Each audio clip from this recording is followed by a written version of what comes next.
היה פעם בעיירה יהודי מסכן, עשיר גדול, שנקלע לקשיים. עשה כמה טעויות עסקיות, קנה איזה סחורה, נתקעה בלב ים, הפסיד המון כסף. לא רק שהפסיד, עוד נשאר בעל חוב. היה חייב לאנשים והוא היה בלחץ, עמדו לו על הראש, הוא לא ידע מה לעשות. זה נודע לכומר של העיירה. בא אליו הכומר הערמומי הזה עם השפה החלקה שלו, ואומר לו, תראה, שמעתי אתה בצרות גדולות. אנשים יושבים לך על הראש, רוצים לעכל לך את הבית, לקחת את הסוס והעגלה, מי יודע מה יעשו לילדים שלך? יש לי רעיון. אני אשלם לך את כל החובות ואתה תתנצר. מה אכפת לך? אתה במילא לא אדם דתי, מה זה משנה בשבילך, יהודי, לא יהודי? אתה תתנצר, אני משלם לך את כל החובות. היהודי היה מאוד מאוד בלחץ, בלי שיקול דעת, אומר בסדר. הכומר מוציא פנקת צ'קים, רושם, אחר כך מוציא מהארון בקבוק מים מיוחד, משפריץ עליו כמה טיפות ואומר 3 פעמים, אתה נוצרי, אתה נוצרי, אתה נוצרי. עכשיו הכומר אומר, רגע, איך אני יודע שאתה באמת התנצרת, שאתה לא עובד עליי? יש לי בשבילך תנאי. אתה מהיום לא אוכל בשר פרה. בשר בקר כשר אתה לא אוכל, אתה אוכל רק בשר סוס. מהיום אתה באטליז מבקש בשר סוס, זה הבשר היחיד שאתה אוכל. בסדר, היהודי נוצרי, הוא הסכים. אחרי חודשיים מעניין את הכומר לראות האם הוא באמת עומד בהסכם. בא אליו הביתה בערב שבת. ואיפה? היהודי יושב סביב שולחן שבת. נרות, גביע, יין, כרגיל. האישה מגישה בשר, אותו דבר. בשר בקר, רגיל, יהודי מהאטליז. מה זה צריך להיות? יהודי גנב, רמאי, שקרן, הוצאת ממני את הכסף. אומר היהודי פשוט מאוד. לקחתי בקבוק מים, השפרצתי על הבשר 3 פעמים ואמרתי, אתה סוס, אתה סוס, אתה סוס. נהיה סוס. אבל השאלה האמיתית היא באמת, מה זה משנה? מה זה משנה מה אוכלים? התורה אין לה עם מה להתעסק, אין לה על מה לדבר. פרשת שמיני, השבוע אנחנו בעצם מתחילים את המצוות. עד עכשיו לא היו כמעט מצוות בתורה. עד עכשיו זה היה בעיקר היסטוריה, סיפורי האבות, יציאת מצרים, בניית המשכן. השבוע מתחיל הדבר האמיתי. חיי היום-יום. יהודי מתחיל לחיות יום-יום, מה מותר לו, מה אסור לו, מה הדבר הראשון שהתורה אוסרת. פרק מאוד ארוך בפרשת שמיני, זאת הבהמה אשר תאכלו, זאת הבהמה שלא תאכלו. את זה אתם אוכלים, את זה אתם לא אוכלים. בשר בקר אוכלים, כבש אוכלים, סוס וחמור לא אוכלים. והשאלה היא א', מה זה משנה? מה אכפת לקדוש ברוך הוא מה אוכלים? אני מבין, יהודי צריך להתפלל, יהודי צריך ללמוד, יהודי צריך להאמין, יהודי צריך לשמור שבת, לאכול. מה זה משנה? אוכלים מה שיש, מה שמגישים, אוכלים. מה זה כל כך משנה? זאת השאלה הראשונה שחז"ל שואלים, לא אני, שואלים אותה לגבי השחיטה. התורה מצווה כמה פעמים לשחוט את הבהמה. זאת דרך ההמתה היחידה של התורה. באים חז"ל ושואלים, ריבונו של עולם, מה אכפת לך? מה זה משנה לך? ישחטו, ידקרו, יראו בה. מה אכפת לך? או שתהיה צמחוני ותאסור לגמרי את הבשר, ואם אתה מתיר, מה זה משנה מאיפה שוחטים? העיקר שיוכלו. בואו נקרא תנחומה שמיני זין, אומר המדרש תנחומה בלשון כל כך חדה ובהירה, מה אכפת לו לקדוש ברוך הוא שיוכלו ישראל בלי שחיטה? התורה מצווה אותנו, הקדוש ברוך הוא הגדול, האין סוף, מלך מלכי המלכים, אין לו עם מה להתעסק, רק תשחטו אותה ואל תדקרו אותה. מה אכפת לך? שיהיה ישראל נוחר ואוכל דקירה, שוחט מן הצוואר ומן הירך, מה אכפת לקדוש ברוך הוא הדברים הקטנים האלה? האם התורה לא מתעסקת בקטנות? האם לא הופכים את הדת למשהו נורא נורא מצומצם וזהיר, תאכל זה, אל תאכל זה? לא מתאים לאינסוף להתעסק עם דברים כאלה.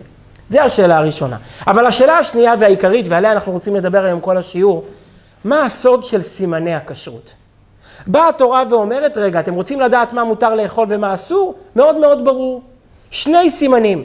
בשר בקר, לא רק בקר, גם בשר חי, כל בעלי החיים, ההולכים על הארץ על 4, צריכים 2 סימנים בשביל להתיר אותם לאכילה. צריך שהבהמה תהיה מעלה גרה. יש חלק מהבהמות, עוד מעט נראה, בסך הכל 10 בהמות כאלה יש, לא יותר, 10 בהמות וחיות כאלה, שהן, התהליך העיכול שלהם הוא כפול.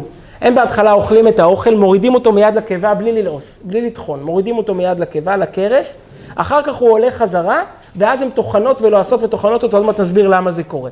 אז זה סימן ראשון. יהודי רוצה לדעת איזה בהמה מותר לו לאכול, איזה חיה מותר לו לאכול, שיסתכל איך היא לועסת. האם היא טוחנת מיד, האם יש לה ניבים? אגב, לבהמות מעלה גרה אין שיניים טוחנות. אז הם מורידים את זה קודם למטה. האם יש לה את השיניים הטוחנות האלה, או שאין להם? זה סימן ראשון. סימן שני עוד יותר תמוה ועוד יותר מוזר, תסתכל על הרגל של הבהמה. האם הפרסה שסועה או לא שסועה? יש חלק מהבהמות והחיות שיש להן פרסה ברגל, כמו סוליה קשיחה שמקיפה את הרגל. עכשיו, חלק הפרסטניות האלה, יש להם, הסוליה היא אחידה לאורך כל הרגל. יש כמה בהמות, בסך הכל 10, כמו שנראה עוד מעט את הרשימה, שיוצאת להם מהסוליה, מהרגל, 2 אצבעות. מה שקורה 2 אצבעות ובאמצע יש חתך. הרגל של הבהמה בנויה כך, 2 אצבעות בתוך סוליה, בתוך הפרסה הזאת, ובאמצע יש חתך שמפריד 2 האצבעות. אז לנו מותר לאכול רק את 10 הבהמות האלו שיש להן את 2 הסימנים.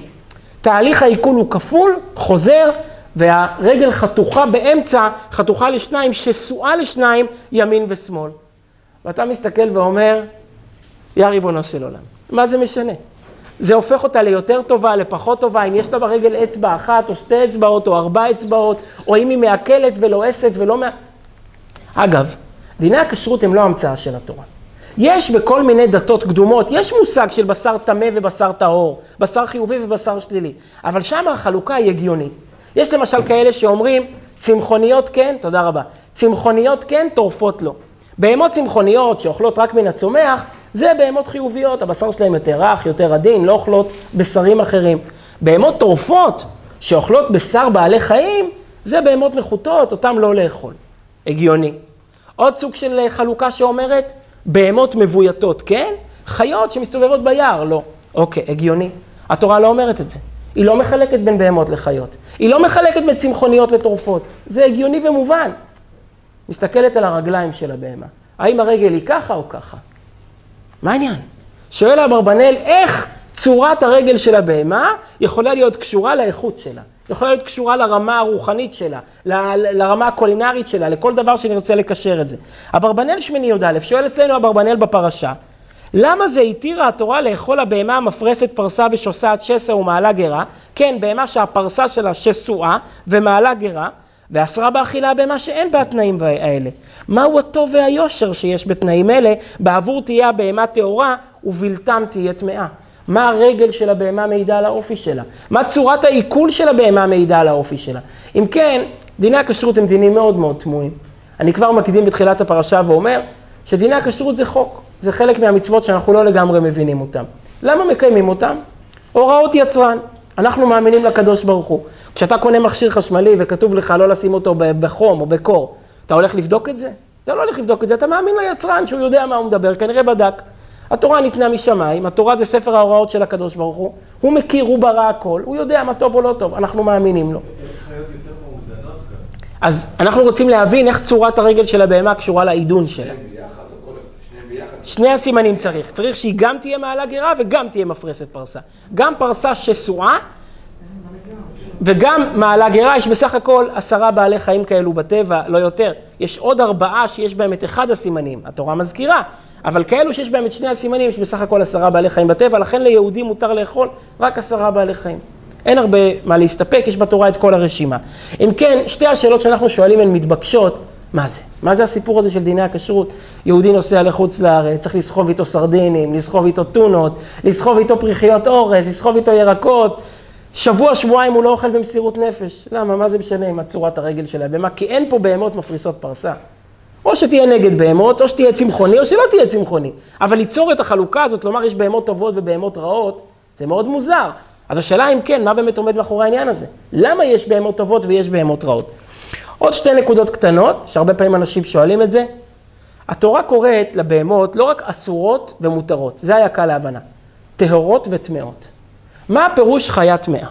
מה המושג הזה? חתול וכלב הם חיות טמאות. מה הכוונה?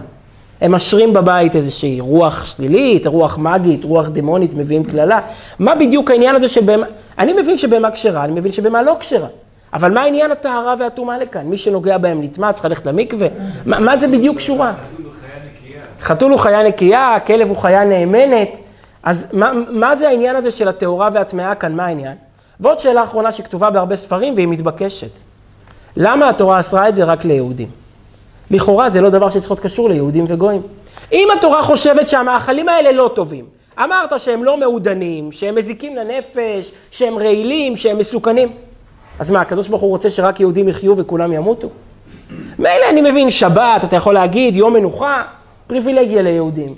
יום כיפור, פריבילגיה ליהודים. אבל אוכל זה עניין בסיסי, זה לא קשור איפה מי אמא שלך, לא קשור אם עשית ברית מילה או לא. אוכל טוב, אוכל רע. אז למה התורה אסרה את זה רק ליהודים ולא אסרה את זה לכולם? מה זה יכול ללמד על מהות האיסור? העובדה שזה אסור רק לבעלי זן מיוחד, לשכבה מיוחדת שנולדה במקום מסוים, לאמא מסוימת, מה זה יכול ללמד על מהות המצווה? אז למה רק ליהודים זה אסור וגויים זה לא נהפך לחלק מהם? אז בואו נבין מה זה עם סגולה, איך זה קשור לעניין של... החיות הסגולות זה יכול להיות יותר ארציות, בתיאורות, בעצם יש להם אפשרות בעצם לנתח אותך מהארציות הזו. אז אני שואל למה? איך זה קשור למפריס פרסה הזה? איך זה קשור למעלה גרה? אוקיי, מעניין, נדבר על זה, ננתח את זה קרוב מאוד למה שאתה אומר כמובן. אז אני מסכם, מה הרעיון של סימני הכשרות? אתה בא ואומר, צורת הרגל של הבהמה קובעת אם היא חיובית או שלילית, אם היא טהורה או טמאה, מה בכלל ההיגיון בזה, מה בכלל ההבנה בזה? אוקיי, נתחיל מההתחלה. כמו שאמרנו, פרשת שמיני היא בעצם ההתחלה העיקרית של מצוות התורה. עד כאן 2.25 חומשים, אגב כבר עברנו חצי מהתורה, היה לנו כבר חצי החומש בפסוקים, עברנו חצי מהתורה, כמעט לא היו מצוות, רק פרשת משפטים.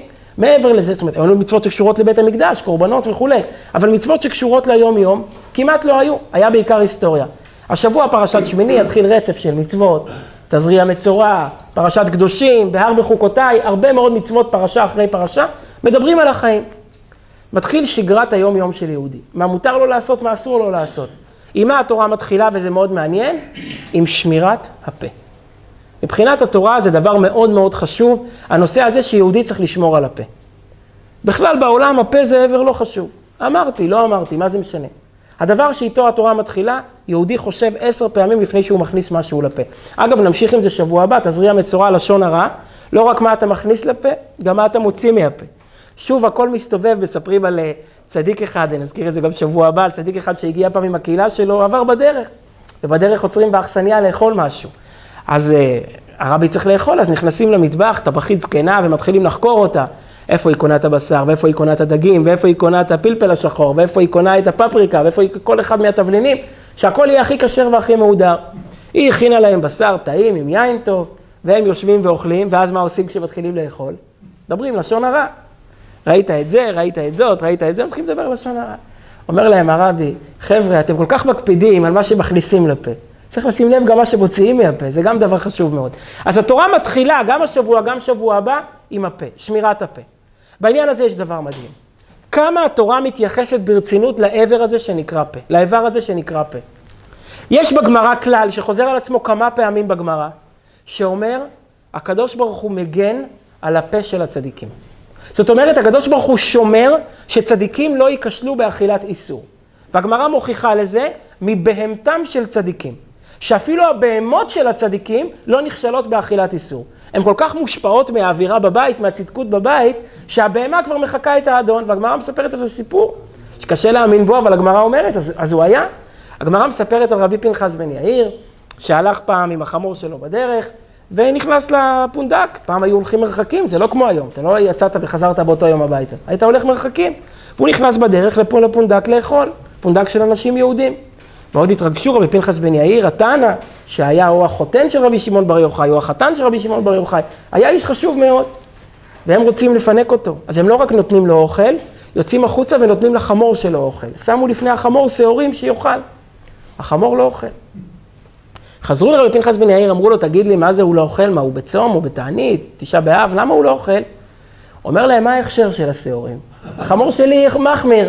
מה העניין? למה השעורים צריכים הכשר? התברר שהשעורים צריכים לאסר אותם, זה ראוי למאכל אדם, צריך לאסר אותם. השעורים האלה לא היה ברור שיסרו אותם, היה ספק אם יסרו אותם. החמור לא אכל שעורים שספק מאוסרים, דמי, מחמיר במצוות.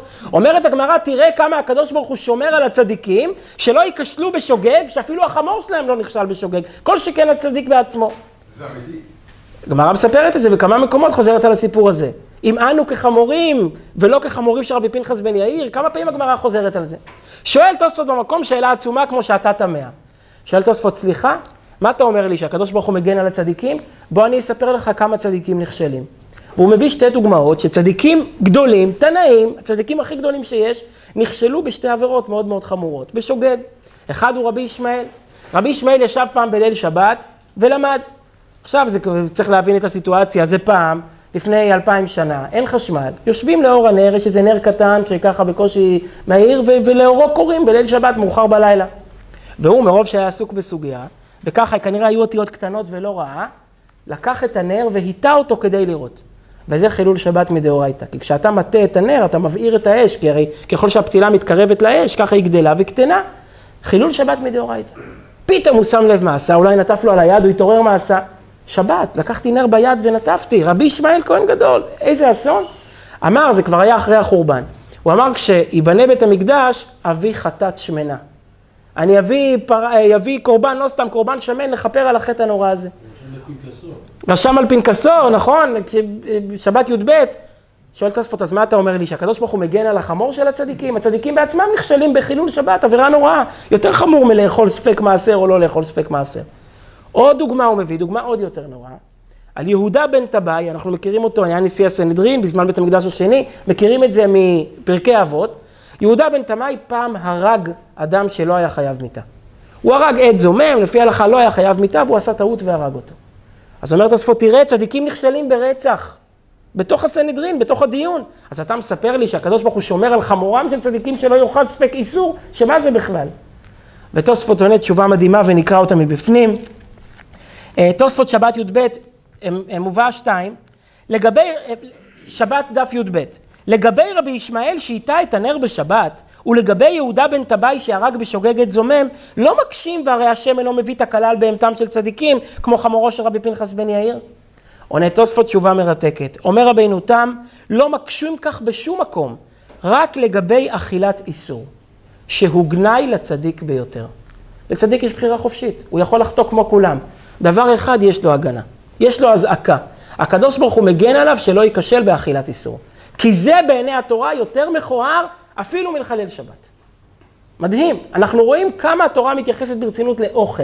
להכניס משהו לפה זה אחרת לגמרי. במילא שצדיק ייכשל בשוגג באוכל, יש לו הזעקה, מערכת הגנה מלמעלה שזה לא יקרה לו. אז זאת הקדמה... דבר שלא תלוי בך. מה? הולך עכשיו למסעדה, הרב לנדה. כן. אתה יודע מה קורה שם? טוב, אז אתה לא אשם. זה התאנוס, לא על זה מדברים. אתה סומך על הרב וזה גן עדן או הגיהנום שלו. אז שם צריך את העזרת... אוקיי, 100%, יפה מאוד. הוא לא בטוח בזה, מה אם הוא הולך למסעדה כזאת, הוא לא... לא, הוא אומר עם הכשר מהדרין. הולך ושם משגיח. לא, הוא אומר סברה יפה, הוא אומר למה בכשרות צריך סייעתא דשמיא, כי זה לא תלוי בך, אתה סומך על אחרים. אתה צריך לסמוך על אחרים, אז פה צריך סייעתא דשמיא, זה יפה מאוד מה שאתה אומר. על כל פנים, נסכם אם כן מה שאמרנו, אנחנו רואים בתורה כמה העניין הזה של אכילה, זה לא דבר פשוט. זה דבר מאוד גדול. ככל שמדברים על אכילה בכלל, בעיקר ביחס לבשר. התורה מאוד מאוד נזהרת, הייתי אומר אפילו חוששת, יותר מדויק נזהרת מאכילת בשר. קודם כל דבר מדהים, היום מדברים על צמחונות. מי הצמחונית הראשונה? התורה. אדם מבול היה אסור לאכול בשר. השם, בעצם זה רבע משנות הקיום של העולם, 1500 שנה, אדם מבול היה אסור לאכול בשר. כל בני האדם היו צמחונים לגמרי. זאת אומרת, אנחנו רואים את העניין הזה שהקדוש ברוך הוא לא מיהר להתיר את אכילת הבשר. גם אחרי המבול, שמכל מיני סיבות זה הותר, עוד מעט נזכיר בקצרה למה, מכל מיני סיבות זה הותר, עדיין יש המון הגבלות. א', רוב בעלי החיים אסורים באכילה. עוד מעט נראה, יהודי אוכל בסך הכל 10 בעלי חיים. 99.9% מבעלי החיים אסורים לו באכילה. מה? לא, למעשה גם עופות אנחנו אוכלים מעט מאוד, אבל אני מדבר היום על בשר, על כל סוגי החיות. כן, היה אסור שום בשר, גם עוף לא. שום בשר היה אסור, רק צומח. והתורה אומרת במפורש, פרשת בראשית, רק מן הצומח מותר לאכול. אז אמרנו, גם כשהתורה אחרי המבול מתירה לאכול בשר, היא מטילה רשימה שלמה של הגבלות וסייגים, לעשות את זה בזהירות, רק אחרי שחיטה. למלוח את הדם, לא נבלה, לא טרפה, הרבה מאוד סייגים והגבלות, עד שהיא מגיעה למסקנה מה שמותר, ובתוך כל בעלי החיים היא בוחרת בסך הכל 10 שיש להם 2 סימני טהרה, ואותם היא מתירה. אז אני רואה כמה התורה נזהרת מהעניין של אכילת בעלי חיים, ולא ממהרת להתיר את זה בצורה גורפת. אני רוצה לומר נקודה אחרונה בעניין הזה, נפלאה, שראיתי אותה השנה פעם ראשונה. אומר החתם סופר, שים לב ליופי. פרשת שמיני, שעכשיו נקרא בפנים את הפסוקים, שהתורה מתירה לאכול בעלי חיים, איך היא מתחילה? היא אומרת, זאת הבהמה שמותר לכם לאכול. היא לא אומרת מה אסור לאכול. היא באה ומחדשת שמותר לאכול בעלי חיים. לכאורה זה צריך להיות הפוך. אתה רוצה לאכול תאכל, מה התורה באה לחדש? שיש כאלה שאסור. הוא אומר להפך. התורה באה ואומרת, דע לך שיש כמה שמותרות. כי הדיפולט, הברירת מחדל היא שאסור לאכול בעלי חיים. מה פתאום לאכול בעלי חיים? עוד מעט נראה למה. בכל זאת באה התורה ומוצאת 10 בעלי חיים ספציפיים, יחידי סגולה מגן עדן, שאותם מותר לאכול. אז באה התורה ומדגישה, זאת אשר תאכלו. את אלה שלא צריך לאכול, לא צריך לומר. כי מה פתאום לאכול בעלי חיים? היא באה ומחדשת, מצאה מכל מיליוני או מאות אלפי בעלי החיים בטבע, מצאה 10 מוכשרים במיוחד, נאצלים במיוחד, בעלי סגולה, שאותם מותר לאכול. אתה צודק, ועוד מעט נדבר על זה, למה באמת התורה כן מתירה את הבשר, אבל למעשה התורה צריכה לחדש שזה מותר. כי ההיגיון והשכל הישר היה אומר שהיה אסור לאכול בעלי חיים. בואו נקרא את זה. הקטע האחרון במובאה מספר 2, תעללי אורות פרשת שמיני, ספר שמלקט הרבה רעיונות מהאחרונים, הוא אומר בשם החתם סופר, פרשת הכשרות מתחילה עם סימני ההיתר של בעלי חיים המותרים באכילה. לכאורה היה צריך לפתוח עם בעלי החיים האסורים, שזה עיקר החידוש. אלא באמת החידוש הוא בכך שמותר לאכול בעלי חיים, ואין צריך להימנע מכך לגמרי. החידוש הוא שבכלל יש כאלה שמותר לך, זה החידוש. זה לא דבר מובן מאליו.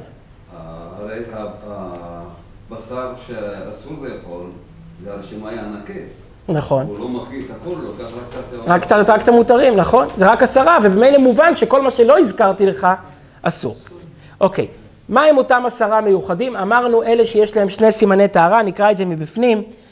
מובאה מספר 3, זאת החיה אשר תאכלו, הנה התורה אומרת את זה בלשון חיובית, מכל הבהמה אשר על הארץ, כל מפרסת פרסה ושוסעת 6 פרסות, מעלת גרה בבהמה, אותה תאכלו. ליהודים מותר לאכול בעלי חיים שיש להם 2 סימני טהרה, הפרסה שסועה באמצע, א' שתהיה פרסה בכלל, לרוב בעלי החיים אין פרסה, צריך שתהיה פרסה ושסועה, וב' שהבהמה כמו שאמרנו תעלה את האוכל גרה ותלעס אותו בפעמיים. כמה יש כאלה? 10. אומר התנחומה פנחס ב', אמר הקדוש ברוך הוא למשה, 10 בהמות טהורות מסרתי לך. יהודי לא צריך עכשיו להתחיל לבדוק בגן החיות כל אחת, אין. אגב, פה רואים, ידוע, אחד הפלאים של התורה, מה זה שהתורה היא משמיים. עד היום לא מצאו עוד בעלי חיים ששונים מזה. למרות שהתורה נכתבה לפני 3,300 שנה, ומשה רבינו היה במדבר, הוא לא ראה בכלל בעלי חיים, הוא לא הכיר בעלי חיים. עד כדי כך שהמדרש אומר, שכשאלוקים תיאר לו את השקצים והרמסים שאסורים, משה אמר, ריבונו של עולם, לא מבין על מה אתה מדבר. אני לא יודע, אני לא חקלאי, לא באתי מהטבע, לא מכיר את העניין. אז הקדוש ברוך הוא צריך להראות לו, זה שרץ מותר, זה שרץ אסור, כי הוא לא הכיר. בכל זאת, עד היום לא נמצאו עוד זנים בטבע, שיש בהם את 2 סימני הטהרה. מה עם הג'ירפה? הג'ירפה, אז יש לה... ג'ירפה, אנחנו נגיד שזה אחד מהבהמות שמוזכרות בתורה. הנה, אני הולך לקרוא את זה עכשיו. סתם, זה דבר מעניין שצריך לדעת אותו. זה אחד הראיות שהתורה היא משמיים. אין דרך טבעית להסביר את זה. מה זה? 5 בעלי חיים כאלה. למה? בוא נקרא את הרשימה בפנים. 4 שיש להם סימן טהרה אחד. התורה מזכירה, הגמל, הארנבת, השפן והחזיר. הגמרא אומרת. התורה בעצמה אומרת. תנחומה פנחס ב', אמר הקדוש ברוך הוא למשה, 10 בהמות טהורות מסרתי לך. שור כבש ועז, זה הבהמות המבויתות, בהמות שחיות בין בני אדם, שור כבש ועז, שור ופרה, כבש ועז, ומהחיות שמסתובבות בטבע, שהן לא מבויתות, אייל, צבי, יחמור, עכו, זה יעל, ככה אומרים, דישון, תאו וזמר, זמר, הרס"ג אומר שזה הג'ירפה. אז למה באמת אנחנו לא אוכלים ג'ירפה? כי לא יודעים איפה לשחוט אותה. אבל מבחינת סימני טהרה, מה? זה נכון שלא יודעים איפה לשחוט את הג'ירפה? לא יודעים, לא יודעים איפה בדיוק אף פעם לא שקלו? לא. אבל מבחינת סימני הכשרות יש לה את 2 הסימנים גם כן. אז אנחנו רואים מה הפירוש, שיש רק 10 כאלו, ופה אנחנו באים ושואלים את השאלה שאיתה פתחנו, מה זה הסימנים האלה? מה הקשר בין סוליית הבהמה לבין הכשרות שלה? יהודי מסכן צריך לחפש בכל העולם אוכל, להסתכל על הרגל של הבהמה, או שתהיה בעד בהמות, או שתהיה נגד בהמות, או שתהיה צמחוני, לא תהיה צמחוני. לבוא ולהגיד שהאצבעות של הרגל זה כל העניין, זה חידוש מאוד גדול, אז מה העניין פה? אני רוצה לומר 2 הסברים מאוד יפים, אחד בפשט, הוא לא פשוט, אבל הוא בפשט, ואחר כך לומר רעיון יותר עמוק, חסידי, נפלא, שהרבי מסיק ולומד מהעניין הזה. קודם כל, סיפור חסידי יפה. היה פעם בפולין יהודי ענק, אחד מגדולי הדורות לפני 200 שנה, שקראו לו רבי עקיבא איגר. היה רב שפוזנה בפולין, היה איש לא גדול במידות, אבל אדם גדול בגאונות, בספרים שהוא כתב, על השולחן ערוך, על התלמוד, איש שמאוד מאוד השפיע בזמנו, היה ממש גדול הדור בזמנו. פעם הוא בא לבקר בעיירה בשם לומז'ה, עיירה קטנה בפולין, עיירה חשובה שהצמיחה הרבה תלמידי חכמים וגדולי תורה, והוא עובר בעיירה הזאת וכבר מגיע רבי כזה לעיר, אז אנשים באים, ואתה יודע, נכנסים, זה מבקש ברכה בשביל הפרנסה, זה מבקש ברכה בשביל הבריאות, זה מבקש ברכה שילמד תורה, שהראש יהיה פתוח, ונכנסה גם אישה. אישה מתחילה לבכות, לא מדברת, הוא אומר לה, תגידי מה את רוצה, בקושי מדברת, יש לה כאב היום ונורא, היא מבקשת ברכה מהרבי. מה העניין? היא מספרת שיש לה כמה בנים, כולם מוכשרים מאוד מצליחים. אחד מהם, אולי הצעיר, יש איתו סיפור מוזר. הוא גם מוכשר, הוא לומד, הוא מצליח, אבל הוא לא קולט לימודי קודש. לא מתחבר ללימודי קודש ולא קולט אותם. מצליח במתמטיקה, מצליח באנגלית, גמרא לא מדבר אליו. הוא לא מבין גמרא, לא מבין חומש, הדברים לא נתפסים אצלו בראש, הוא לא קולט את זה, הוא סובל מזה. לא מבינה. יש לה כמה ילדים, כולם מוכשרים, כולם מצליחים, מה פתאום ילד אחד, המוח שלו מטומטם, הלב שלו מטומטם. מצליח בכל התחומים, אתה מדבר איתו ענייני רוחניות, לא מבין, לא נמשך, לא נתפס אליו. למה? היא אומרת, יש לה כאב גדול. אומר לרבי עקיבא איגר, תבדקי אם הוא נכשל פעם במאכלות אסורות. אם הוא אכל משהו אסור. היא נדמה, הם נתנו חינוך לילד, לא לאכול מחוץ לבית, יש גויים, יש כל מיני אנשים, וילד טוב, היא קוראת לו, חוקרת אותו, מה פתאום, אף פעם לא אכלתי מחוץ לבית, תמיד אני רק בבית, לא אוכל בשום מקום, אפילו בישיבה אני נזהר. היה מאוד תמוה. אבל הרבי אמר, אז מוכרח להיות פה איזה עניין. אז האבא יושב איתו בבית וחוקר אותו, תנסה להיזכר, אם פעם היה, קרה, שחבר הזמין אותך, שהלכת עם מישהו, מסעדה, בלילה, לא ידעת, כמו שאמרת, בסוף הוא נזכר. הוא אומר, פעם אחת, לפני כמה שנים, חזרתי בערב מהתלמוד תורה, ועברנו ליד אולם שמחות, באמצע העיר היה אולם שמחות. היה מוזיקה שמחה, אז עניין אותנו להיכנס, נכנסנו, ילדים, עוברים בדרך, נכנסים. על השולחן הגישו אוכל. ואנחנו ככה מסתכלים על המוזיקה, אז אוכלים, ילדים קטנים, לא חושבים יותר מדי, אוכלים. הוא אומר, זה פעם יחידה שאכלתי מחוץ לבית. האבא רץ לבית של השוחט, היה בעיירה יהודי שוחט, רץ אליו, הוא אומר לו, תגיד, אתה זוכר את אותה חתונה לפני כמה שנים באולם? אתה שחטת, הוא אומר, כן, אני שחטתי. השחיטה הייתה בסדר, הכל היה בסדר באותו ערב. הוא מתחיל לבכות, הוא אומר, למה מזכירים לי את הערב הזה? אני כל כך הרבה צמתי והתעניתי לכפר על הערב הזה. מה היה? התברר. החתן של אותו לילה, הוא אדם שהיה נשוי כמה שנים קודם, והחליט להיפרד מאשתו, ורצה לכתוב לה גט. אבל גדולי הדור באותה תקופה, בראשם אדמו"ר הזקן, בעל התניא, אסרו עליו לתת גט. אמרו לו, אין לך רשות לתת גט במקרה הזה. והוא הלך וכן נתן גט, בעל כורחם. כתב בעל התניא במכתב, שהגט שלו לא מתקבל ולא תופס, ואם הוא ילך ויתחתן עוד פעם עם מישהי, הבשר באותה חתונה יהיה בשר נבלה. הוא גוזר שהבשר באותה חתונה יהיה כאילו בשר שנשחט לא כשר. אומר השוחט, אני לא ידעתי מכל העניין, שחטתי וחילקתי, ואחר כך נודע לי שאסרו על הבעל הזה להתחתן, אשת איש. זה לא אשת איש, כי הוא מתחתן עם אישה שנייה, אבל הפוסקים אסרו עליו להתחתן. כל כך צמתי והתעניתי על העניין הזה. מבין עכשיו הבעל את העניין, הראש של הילד נדפק כביכול, כי הוא אוכל מאכלות אסורות. אכל פעם אחת מאכלות אסורות, וזה השפיע עליו לרע. מה איתנו? אם אתה בסדר, אז כן. מה אם אין חוזרים בתשובה שכל אחרים בחרו חזיר, בתשובה, ומצליקים לאכול... זה בדיוק העניין של עבירות נעשו לו כזכויות. כשיהודי מתענה וחשב בתשובה על מה שהוא עושה, אז כל העבירות שלו הופכות עוד לזכויות, לא רק שהן לא עבירות, אבל בואו נסביר את העניין קודם. הוא לא ידע כן, הוא גם לא ידע, אבל העיקר זה שברגע שהוא שב ומתענה, אז במילא הוא הופך, אבל אני רוצה להסביר את העניין בעומק, יש פה רעיון מאוד מאוד גדול שכתוב שהרבה בספרים, אני רוצה לגבש אותו לרעיון אחד. הבעיה במאכלות אסורות נמצאת בתורה באות אחת. תראו את היופי של התורה באות אחת בפרשה שלנו, היא מצליחה להעביר את כל הרעיון של מאכלות אסורות. בואו נקרא, ויקרא י"א מ"ג, כך מסתיימת פרשת מאכלות אסורות, בפסוק האחרון או אחד לפני האחרון, התורה מעבירה את כל העניין. אל תשקצו את נפשותיכם, אומרת התורה, ולא תטמאו בהם ונטמאתם בם. איזה אות חסרה במילה ונטמאתם? א', צריך להיות כתוב ונטמאתם עם א', כתוב ונטמאתם בלי א'. אומרת הגמרא ביומא ל"ט, זה לא סתם, זה לא טעות, לא נשמט להם. אל תקרי ונטמאתם, אלא וניטמתם. עבירה מטמטמת ליבו של אדם. אומרת פה הגמרא דבר מאוד מאוד גדול. אוכל משפיע על הנפש. אוכל זה לא צחוק. האדם הוא מה שהוא אוכל. אתה שותה יין, אתה נהיה שמח. אתה לוקח סמים, אתה מקבל דמיון, אתה מקבל השראה. ילד אוכל מאכלים עם סוכר, הוא נהיה אנרגטי, נכון? הוא נהיה קפצני. יש מאכלים שמועילים לזיכרון, מאכלים שמקלקלים את הזיכרון.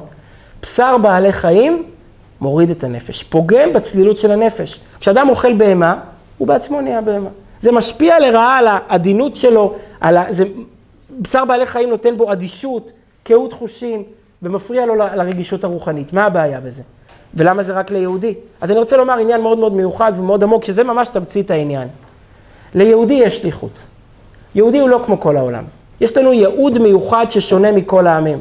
ואנחנו יודעים את הייעוד הזה, בין אם נרצה אם לא נרצה. ואם אנחנו לא נזכור אותו, הגויים מזכירים לנו את הייעוד הזה. התורה אומרת, לא התורה, הנביא אומר, עם זו יצרתי לי, תהילתי יספרו. ליהודי יש שליחות מיוחדת, לספר לעולם על האלוקים.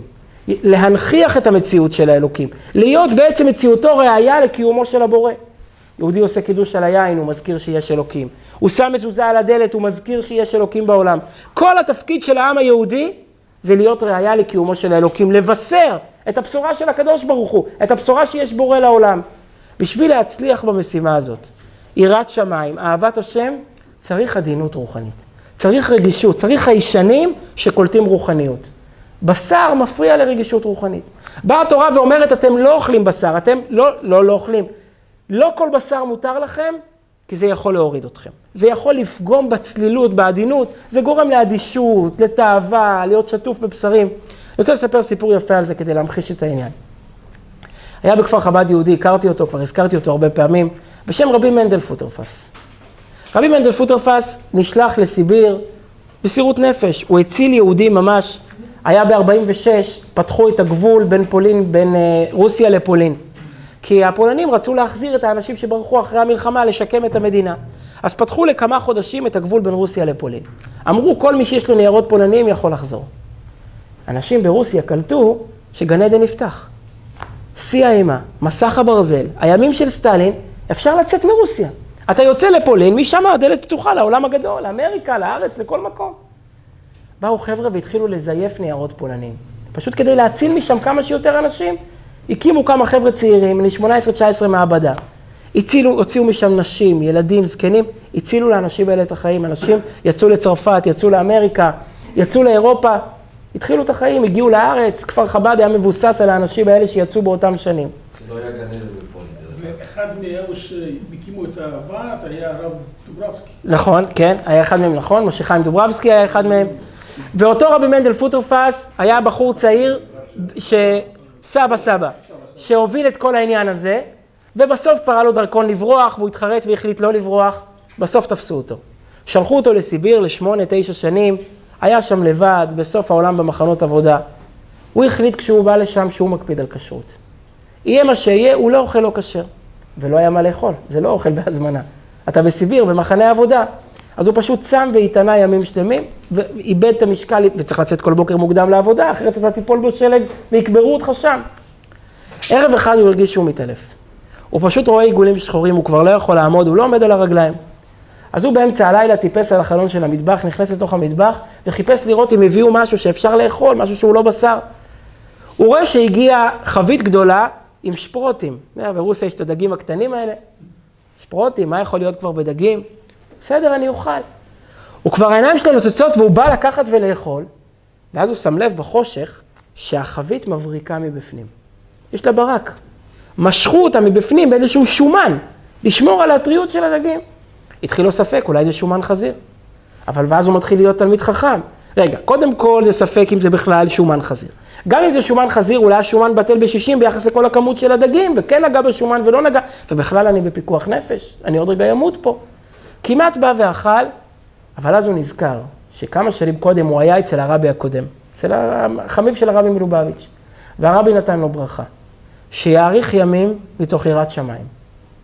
בחיים של יראת שמיים הוא אמר, הרבי לא התכוון לחיים כאלו. חיים של אוכל שאולי נגע בשומן חזיר, זה לא חיים מתוך יראת שמיים. והוא ויתר ויצא מהמטבח וחזר לישון. ברוך השם, הוא שרד את החיים, שנאריך כולנו ימים כמוהו, הוא חי עד גיל, יותר מגיל 90, בכפר חב"ד, ברוך השם, ראה נכדים ונכדי נכדים. מה פה הנקודה? בשר של בעלי חיים לא הולך יחד עם יראת שמיים. זה מקהה, זה מייצר אדישות, זה מכניס את האדם למעגל של תאווה ומעגל של זה, ולכן התורה אומרת, ונטמתם בם, וניטמתם בם, זה מטמטם אתכם. בכל זאת, התורה התירה כמה בעלי חיים מכמה סיבות, או כי האדם צריך את זה, או כי זה בריא לאדם, או כי זה משמח, בשר ויין זה משמח את האדם. מבחינה קבלית, דיברנו על זה כמה פעמים, האדם מעלה את הבשר, כשהוא מעלה את הבהמה כשהוא מברך עליה לשם שמיים. ועדיין, וזה עיקר השיעור, לזה אני רוצה להגיע, התורה בחרה 10 בעלי חיים משובחים. בא הקדוש ברוך הוא ואמר, אני היצרן, אני אומר לכם שמתוך כל בעלי החיים בטבע, יש 10 בעלי חיים מיוחדים שהם לא מזיקים. למה? מה המשותף לכל בעלי החיים האלה אם נסתכל עליהם טוב? הגמרא אומרת את זה במילה אחת. הם כולם נרדפים ולא רודפים. הם תמימים, שלבים, עדינים, הם לא תוקפנים. אף אחד מבעלי החיים שהתורה התירה, הוא לא תוקפני. הוא לא מחפש, הוא לא מגן על הטריטוריה שלו. החמור, הסוס, מגינים על הטריטוריה שלהם בטירוף. כל בעלי החיים שהתורה התירה, הם עדינים, הם שלבים, הם מסתובבים במשק, מחפשים קצת רוגע וקצת שלווה וזהו, ורק שלא ירדפו אחריהם. אז ההגדרה של התורה, באה התורה ואומרת, אני מצידי נזהרת מאכילת בעלי חיים. למה? כי בהמה מורידה את האדם, היא עושה אותו פחות ירא שמיים, פחות רגיש, פחות מבין רוחניות. בכל זאת, הקדוש ברוך הוא כן רצה להתיר כמה בעלי חיים, אז הוא אמר, אני בוחר 10 בעלי חיים משובחים. עכשיו בואו נתבונן בשני סימני הטהרה, ונראה איך הם ממחישים את הייחודיות של בעלי החיים האלו. א', מעלה גרה. כל הבהמות מעלה גרה הן צמחוניות. הן לא אוכלות בשר, הן אוכלות רק עשב. זאת הסיבה שהן מעלה גרה. למה הן מעלות גרה? כי בעשב יש תאית. יש פחמימה שקשה מאוד לפרק אותה.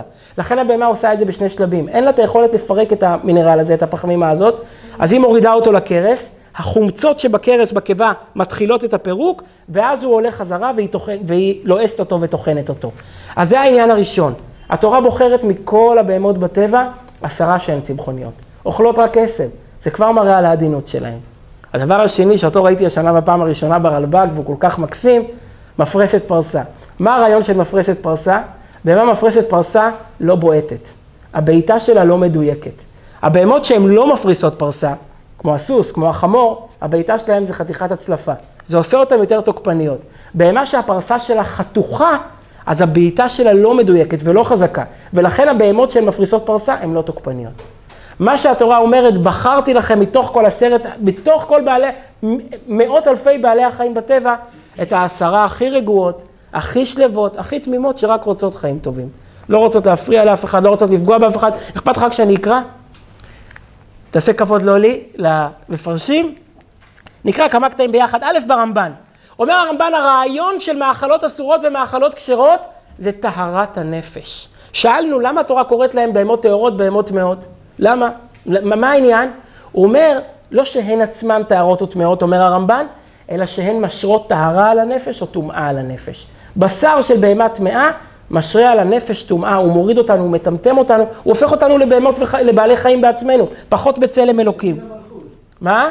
זה שלב שני, כי הכי טוב זה האדמה, אז האיש שאוכלת ירק, אז היא הראשונה, והבשר, והטורפת היא כבר אוכלת את זאת, שאוכלת את האדמה, אתה יותר מתרחק מהמקור, יפה. אומר רמב"ן שמות כ"ב, אין האיסורים במאכלים רק משום טהרה בנפש, שתאכל דברים נקיים שלא יולידו עובי וגסות בנפש. אז זאת ההגדרה. מה הבעיה עם בעלי החיים אסורים? הם מורידים אותנו, הם מזהמים אותנו, הם מנמיכים את הקומה של האדם כצלם אלוקים, כמי שאמור להבין רוח, אמור להרגיש את ההשגחה הפרטית בבריאה. על כן אמר, ואנשי קודש תהיון לי. מה זה שייך לקדושה? אז הוא אומר, זה לא עניין של בריאות. אם זה היה בריאות, אז התורה הייתה אוסרת את זה גם לגויים. נשים לב, התורה לא אוסרת שום צמח. יש צמחים רעילים, התורה בכלל לא מתייחסת לזה. כי התורה היא לא ספר בריאות, היא ספר בריאות רוחנית. כמו, נגיד לזה משל, מוזיקאי, זמר צריך לשמור על הגרון. הוא לא מעשן, הוא לא שותה קפה, הוא צריך לשמור על הגרון. לא מאכלים. ספורטאי צריך לשמור על כושר. יהודי צריך לשמור על תודעה נקייה. תודעה שהיא צלולה, שהיא מרגישה, שהיא מחוברת למקורות, שהיא מחוברת לקדוש ברוך הוא. בשר מפריע לכל העניין הזה. בשר בעלי חיים מגשם אותנו. על כן אמר, ואנשי קודש תהיון לי. כלומר, אני חפץ שתהיו אנשי קודש, בעבור שתהיו ראויים לדבקה בי שאני קדוש. לפיכך לא תגאלו נפשותיכם באכילת הדברים המתועבים. אז זה לא בריאות או לא בריאות, התורה היא לא ספר בריאות. התורה היא ספר של בריאות רוחנית, היא המתכון איך לשמור על הייחודיות שלנו כעם סגולה, כעם שמבין רוח. אז למה היא התירה 10 בעלי חיים? אז היא בחרה להתיר. בשר ויין משמח את האדם, בשר נותן האדם תשוקה לעשות עוד ועוד, הוא ממריץ את האדם, יש בבשר מעלות. באה התורה ואומרת, אני בוחרת את 10 בעלי החיים המופלאים, שהן מזיקים הכי פחות או לא מזיקים בכלל. מה ההגדרה? אומר רבנו בחיי, אצלנו בפרשה שמיני י"א י"ג, הכשיר הכתוב לקורבן, זה גם לגבי הקורבנות, אותם בעלי חיים, הבהמות שהן נרדפות, הוא פסל החיות שהן רודפות. תשים לב, כל 10 בעלי החיים הם תמימים, שלבים, לא רודפים, לא טורפים, אין בהם שום תוקפנות ושום עזות מצח. זה בא ומתבטא בשני סימני הטהרה. אומר האברבנאל, הבהמות הללו מזגם יותר שווה. הן רגועות, לפי שהן ניזונו מהעשב, הלח והיבש, ומפני זה לא תהיינה הבהמות הללו אכזריות וטרופות ולא זדוניות. מעלה גרה זה תחליף לבהמה צמחונית. היא לא אוכלת בשר, היא לא מזיקה לבעלי חיים, היא לא מזיקה לטבע, היא אוכלת רק עשב, היא רגועה ושלווה. אומר הרלב"ג, אותו הרעיון זה גם הפרסה השסועה, אין לה את כלי המלחמה הזה, אין לה את הרגל שיכולה לבעוט בכוח. אלו המינים שימצאו בהם בית הסימנים הם היותר משובחים, שהפרסה העגולה, הלא שסועה, היא כלי מלחמה, והנקת הנלחמים הם בלתי נאותים המזג להיזון להם. התורה לא רוצה שניזון מבעלי חיים תוקפניים, עצבניים, עזי מצח. ואולם הפרסה השסועה איננה כלי להילחם, ולזה אלו המינים היותר נאותים. אם כן, מעלה גרה ומפרסי פרסה זה בעצם תחליף, כינוי לבהמות רגועות, שלוות, שלא נלחמות, אדרבה, הן רק מסכנות, רק מגינות ומחפשות איך... אגב, קראתי, זאת הסיבה, למה הקדוש ברוך הוא ברא אותם מעלה גרה? כדי שהם יוכלו לברוח יותר מהר.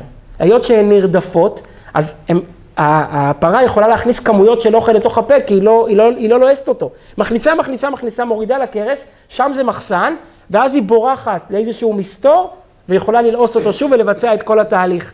היות שהן בהמות נרדפות, שהן בהמות תמימות ושלוות שאין להן כוח להילחם, אז הקדוש ברוך הוא נתן להן כוח הגנה. מה הכוח הגנה? העלאת גרה. הן מכניסות לתוך הגוף מהר בלי ללעוס, בורחות לאיזה מסתור, לרפת המוגנת, ושם הן ממשיכות לאכול. אם כן, כל המהות של הבהמות האלו, זה הרוגע, השלווה, המזג הנוח, אומרת הקדוש ברוך הוא, יהודי עם סגולה אוכל רק את זה. יהודי שצריך לשמור על איכות רוחנית, על טהרה רוחנית, ממלכת כהנים וגוי קדוש, אוכל רק את העניין הזה. זה הפשט. אם כן, זאת הנקודה הראשונה שעליה רציתי לדבר. למה אמרנו, מעלה גרה ומפרסי פרסה, זה פשוט שם תחליף לבהמות רגועות ושלוות, זה רעיון מאוד יפה בפני עצמו. מכאן אני רוצה ללכת לרעיון יותר עמוק, מה הרבי לומד בעבודת האדם, מהעניין הזה של מעלה גרה ומפרסי פרסה. יש סיפור, הזכרתי אותו פעם, קשור מאוד לפורים, שהיה שבוע שעבר, וזה סיפור מופלא ותמוה, מאוד חשוב, הרמב"ם דן בו בפירוש המשניות, מאוד חשוב המחשבה היהודית, אבל הוא מאוד תמוה. הסיפור הזה מתרחש לפני 2000 שנה, הימים הכי קשים של עם ישראל בהיסטוריה, אחרי החורבן השני. ירושלים חרבה, הרומאים האכזריים, אנשי אדריאנוס, מסתובבים בכל פינה, הורגים, 10 הרוגי מלכות, כל גדולי ישראל מתים אחד אחרי השני, פחד נוראי, הרוגי ביתר, המצב הכי גרוע שיכול להיות. היה שם יהודי גדול בירושלים בשם רבי חנינא בן תרדיון, שגם עצמו אחר כך נהרג במיתה משונה, אנחנו מזכירים את זה ביום כיפור, כאחד מ10 הרוגי מלכות. יום אחד הוא הולך לבקר את הרבי שלו, רבי יוסי בן קיסמא. הוא מגיע אליו, רבי יוסי בן קיסמא אומר, תלמידי היקר רבי חנינא, אני שומע עליך לשון הרע. אני שומע דברים לא טובים. מה לשון הרע? רבי חנינא בן תרדיון, צדיק גמור, כל יום יושב בבית ולומד תורה. אני שומע שאתה ממשיך ללמוד תורה, וזה נורא והיום כי הם יהרגו אותך. אתה יושב ולומד תורה בסתר, מדברים על זה בירושלים שאתה לומד, הם יתפסו אותך ויהרגו אותך. אין להם רחמים לרומאים האכזריים האלה, הם ישרפו אותך, יצלבו אותך על המוקד. רבי חנינא בן תרדיון שומע את זה, לא מתנצל, אומר, רבי, מה אני אעשה? אני אוהב ללמוד, לא יכול להפסיק ללמוד, אני מעדיף למות ככה. ואז הוא שואל, תגיד לי רבי, אני אגיע לגן עדן? כשהם יתפסו אותי ויהרגו אותי, אני אלך לגן עדן או אלך לגיהנום? מה אתה חושב? אומר רבי יוסי בן קיסמא, תספר לי איזה סיפור על עצמך. תגיד לי איזה מעשה שבא לידך, משהו טוב שעשית, ואני אגיד לך לאן אתה הולך. אומר רבי חנינא בן תרדיון, חושב רגע איזה מעשה טוב שהוא עשה, שיכול ללמד עליו זכות למעלה, ואז אומר, יש לי סיפור. סיפור טוב. היה פורים, ליל פורים. עכשיו, אני בערב פורים, יש לי קצת זמן אחרי המגילה, אין לי מה לעשות, אז התחלתי לעשות סדר בכסף, בארנקים שלי. עכשיו, היו לו 2 ארנקים, ארנק אחד פרטי, וארנק אחד של צדקה. כי הוא היה גבאי צדקה, הגמרא מספרת עליו שהיה מסתובב עם החכמים לאסוף צדקה. באותם ימים, החכמים הכי גדולים אספו צדקה, כי לא היה ליהודים מה לאכול. אומר, עכשיו אני מתחיל לעשות סדר בארנקים, ואז מוצא בכיס עוד 100 שקל. אני לא יודע לאן זה שייך, לארנק הפרטי שלי או לארנק של הצדקה. יכולתי לומר 50-50, חציו לי, חציו להשם. יכולתי לומר הכל לי, מספק, גם מגיע לי אחוזים בתור גבאי. אבל לא, אמרתי צדקה, אני לא משחק עם זה, לקחתי את כל הכסף, שמתי בארנק של הצדקה. ויוסי בן קיסמא אומר, תשמע, זה סיפור, אתה בדרך לגן עדן. על זה אתה הולך לגן עדן. עד כאן הסיפור. כל מי שקורא את הסיפור הזה לא מבין אותו מההתחלה ועד סופו. יושב פה יהודי שלומד תורה במסירות נפש. הוא יודע שהתפסו אותו ותפסו אותו והרגו אותו בייסורים נוראים ממש שקשה לתאר אותם. הוא לא מפסיק ללמוד לרגע, הולך מהעולם כששמע ישראל על השפתיים שלו, זה לא מביא אותו לגן עדן. אבל פעם אחת שהיה לו 100 שקל ספק, אם שייך לי או לצדקה, הוא שם בצדקה. תגיד לי, כולנו עושים את זה. זה גדלות, זה גן עדן, זה משהו מיוחד. מה העניין? מה המדד להגיע לגן עדן? מה הקריטריון שפותח לנו את השער שם? זה סיפור נורא תמוה. יש על הסיפור הזה הרבה הסברים. אבל לבעל התניא יש הסבר נפלא, והרבי מקשר אותו לנושא שעליו אנחנו מדברים כאן. הוא אומר, תראה, לא על כל דבר נכנסים לגן עדן. נכנסים לגן עדן כשאתה יוצא מאזור הנוחות שלך. כשאתה עושה פעם משהו שלא קל לך, משהו שקשה לך. כשרבי חנינא בן תרדיון למד תורה, זה לא אומר שום דבר. הוא למד תורה כי הוא אוהב ללמוד תורה. הוא לא יודע לעשות משהו אחר. מה הוא יעשה? לשחק כדורגל? הוא לא יודע משהו אחר לעשות. הוא אוהב ללמוד, הוא איש אינטלקטואלי, מוכן למות בשביל הלימוד. אין לו חוויה אחרת בעולם. זה עוד לא אומר שהוא אוהב את השם. זה אומר שהוא אוהב את עצמו. יש גויים שלומדים פילוסופיה, הוא לומד תורה להבדיל. זה עוד לא אומר שום דבר. איך אני יודע כשאתה באמת שווה משהו? כשאתה באמת עשית משהו בשביל הקדוש ברוך הוא. כשפעם אחת עשית משהו שהוא לא רגיל, שהוא לא בא לך באופי. ובשבילו לתת צדקה בהרחבה לא בא באופי. למה? כי אדם שלומד תורה כל היום בטבעו, זה אדם שאין לו קשר עם העולם. זה טיפוס מראה שחורה מה שנקרא. אין לו תאוות, אין לו עניינים. בשביל לפזר צדקה צריך להיות אדם שמבין את החיים. שאוהב את החיים. נותן לעצמו, נותן למשפחה ונותן גם לצדקה. אוהב לחיות ואוהב להחיות. בדרך כלל אנשים שיושבים ולומדים כל היום, הם לא אנשים שמפזרים צדקה. אין להם תענוג בחיים, אין להם תענוג להחיות אחרים, הם לא מבינים את זה. הם טיפוסים שחיים לעצמם, מראה שחורה, דיכאונים כאלה שחיים בספר, לא מחוברים לעולם הזה. בשביל לתת צדקה, צריך לדעת מה זה כסף. צריך לאהוב כסף, צריך לדעת להוציא כסף, צריך להכיר את החיים. אומר לו הרבי שלו, תשמע, ממך אני מצפה ללמוד תורה, זה מובן. שתחלק צדקה זה לא מתאים לך. אם אתה הולך ואומר גם צדקה אני מחלק, מה זה מראה? שאתה מחובר. שאתה עושה מה שחשוב לקדוש ברוך הוא, לא מה שחשוב לך. על זה אתה נכנס לגן עדן. פעם אחת ששינית את עצמך, שיצאת מאזור הנוחות שלך, עשית משהו שהוא לא טבעי ולא אופייני לך, זה מכניס את האדם לגן עדן. אז מהסיפור הזה למדנו יסוד גדול. לא חשוב כמה אתה עושה, השאלה כמה אתה מוותר, כמה אתה מתאמץ, כמה אתה עושה משהו שהוא לא רגיל והוא מיוחד אצלך. אומר הרבי, זה הרעיון של מפריס פרסה. מפריס פרסה זה סמל לעבודה של יהודי. מה זה אצבעות מפריסות פרסה? אחת הולכת ימינה ואחת הולכת שמאלה. גם אצל יהודי, יש יהודי שפועל רק בקו אחד, קו החסד. הוא טיפוס אוהב, אז הוא מתעסק רק עם דברים טובים. מחבק אנשים, משפיע על האנשים, הוא טיפוס של השפעה. יש יהודי אחר שהוא טיפוס של גבורה, טיפוס של הקפדה, טיפוס של לימוד, טיפוס של יראת שמיים. איך אני יודע שאתה בהמה כשרה? איך אני יודע שאתה שווה משהו? שאתה פועל בשני הכיוונים. אתה עושה גם מה שאתה רגיל וגם מה שאתה לא רגיל. אתה גם לומד תורה באופי שלך, אבל אתה גם מסוגל ללכת בלילה ולתרום צדקה למישהו. זה לא באופי שלך. אתה לא טיפוס פזרן, אבל אתה עושה את זה כי צריך, וכך להפך. אתה גם מפזר צדקה כי זה באופי שלך, וגם הולך ללמוד כשזה לא באופי שלך. הרעיון של מפריס פרסה, אומר הרבי, זה סמל שיהודי עובד את השם בשני הקווים. גם בקו הימין וגם בקו השמאל. גם בקו החסד וגם בקו הגבורה. זאת בהמה כשרה. מתי אנחנו, הרי כולנו בהמות, מתי אנחנו כשרים כשיש לנו גם את הימין וגם את השמאל? אם הפרסה שלנו לא שסועה, זאת אומרת שיש לנו רק אצבע אחת, אנחנו עובדים את השם ממה שאנחנו יודעים. זה לומד, זה נותן צדקה, אין חיבור בין הדברים. אנחנו לא משנים את עצמנו, זאת בהמה לא כשרה. אם כן אני מסכם, מוצא פה הרבי רעיון יפה כל כך. מה הרעיון של הבהמה השסועה? זה רמז לאדם לבחון את עצמו. האם הוא פועל את השם בקו אחד, בקו שהוא רגיל בו, או בשני קווים? גם בקו שהוא לא רגיל בו, גם בקו שלא נוח לו, שלא קל לו. היציאה מאזור הנוחות, העשייה של הדבר שהוא לא רגיל, זה מה שמביא אותנו לגן עדן, זה הופך אותנו לבהמה כשרה. גם אברהם אבינו.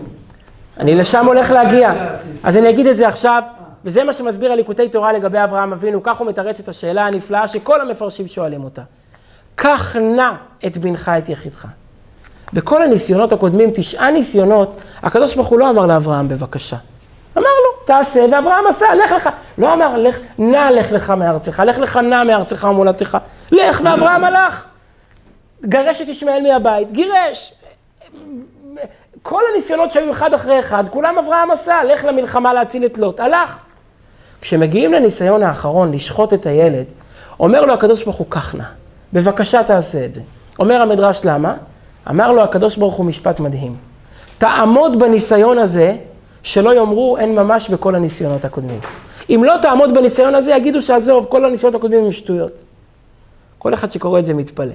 אברהם הלך לארץ, במסירות נפש. אברהם הגן, ירד עם שרה למצרים. אברהם הלך להציל את לוט. כל הזמן עשה דברים גדולים מאוד. זה, אנשים יבטלו את זה, זה שום דבר. אם אתה שוחט את הילד, זה מראה שאתה גדול. למה? ולעזוב את אזור הנוחות וללכת לארץ ישראל, ולפני זה הוא קפץ לאש אצל נמרוד. זה שום דבר. מה פתאום ניסיון העקדה אצל אברהם הוא כל כך משמעותי, אנחנו לא שוכחים אותו, מזכירים אותו בראש השנה, מזכירים אותו כל בוקר, שאם אברהם לא היה עומד בו, הכל היה מתבטל. אז הרבי אומר את אותו רעיון בדיוק.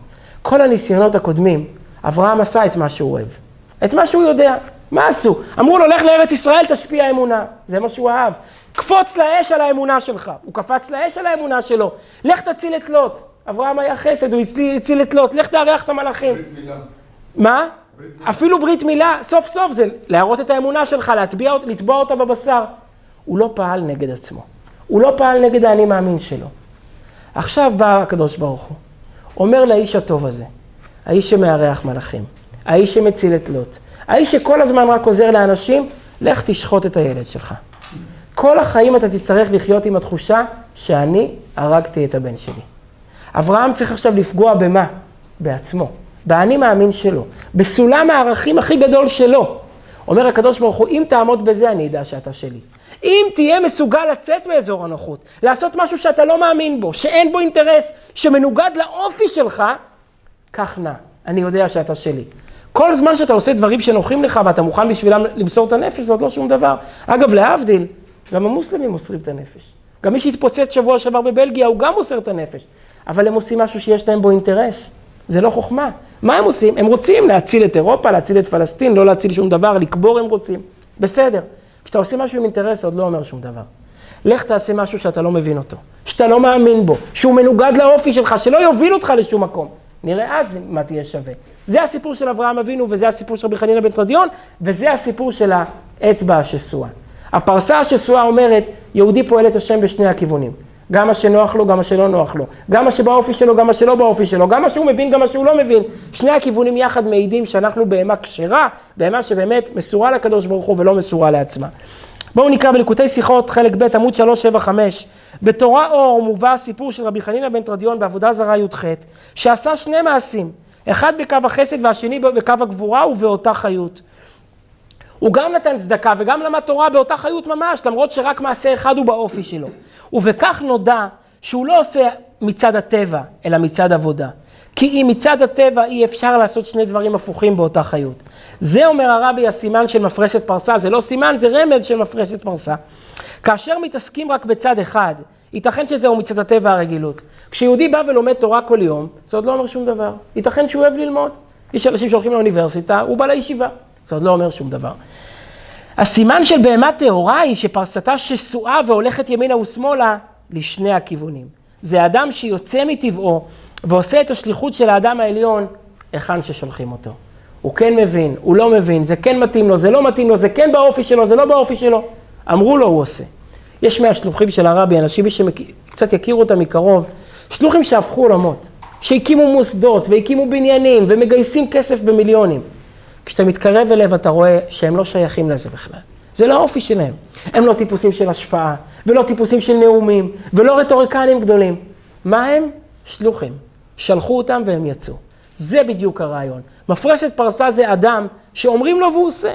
כן מתאים לי, לא מתאים לי, כן בתוכניות שלי בחיים, לא בתוכניות שלי בחיים. כך אני יודע שאתה כשר. הוא עושה את השליחות של האדם העליון היכן ששולחים אותו. ומה זה הסימן השני? מעלה גרה. אומר הרבי, גם מעלה גרה זה הוראה חשובה בעבודת השם. כשמתעסקים עם עניינים בעמיים, עניינים של העולם, צריך ללעוס אותם שוב ושוב. צריך לחשוב כמה פעמים לפני שעושים משהו. יהודי מתעסק עם העולם, אומר, אני חייב לעבוד כך וכך שעות, אני חייב להרוויח כך וכך, בגלל זה הוא לומד פחות, הוא מתפלל פחות, כי הוא חייב המון דברים. אומר הרבי, תעלה גרה. תחשוב על זה שוב. עניינים בעמיים, בשביל להיות בהמה כשרה, צריך ללעוס את הדברים עוד פעם ועוד פעם ולשקול אותם. לא כל כך מהר מכשירים בהמות, לא כל כך הרבה מכשירים בהמיות ענייני העולם. בכל זאת, להיות שמתעסקים עם ענייני גשמיות, אי אפשר להסתפק רק בסימן אחד, וצריך סימן נוסף, מעלה גרה. פירוש לבחון היטב את מעשיו שוב ושוב, כמו העלאת גרה, שהוא עיכול חוזר ונשנה. אני רק אסיים את הרעיון במשפט אחד חזק שהרבי אמר פעם. יהודי גביר שאל פעם את הרבי, מתי זה צדקה? מה השיעור של צדקה? כמה צריך לתת? הרי כל כך הרבה מבקשים. אין לזה סוף. מה השיעור שזה נחשב צדקה, שאיך אומרים שעליו מגיעים לגן עדן? אז הרבי אמר לו משפט אחד, צדקה זה כשנהיה קשה לך לתת. בשלב שנהיה קשה לך, אז זו צדקה, אז זה בשביל הקדוש ברוך הוא. זה הרעיון של המפרסת פרסה. כשאנחנו עושים את השינוי הזה, בין האופי שלנו למה שהוא לא האופי שלנו, ועושים מה שצריך מתי שצריך, זה הבהמה הכשרה. ובשביל להגיע לזה צריך ללעוס את הדברים שוב ושוב, ולחשוב עליהם, וככה הם נקלטים בראש.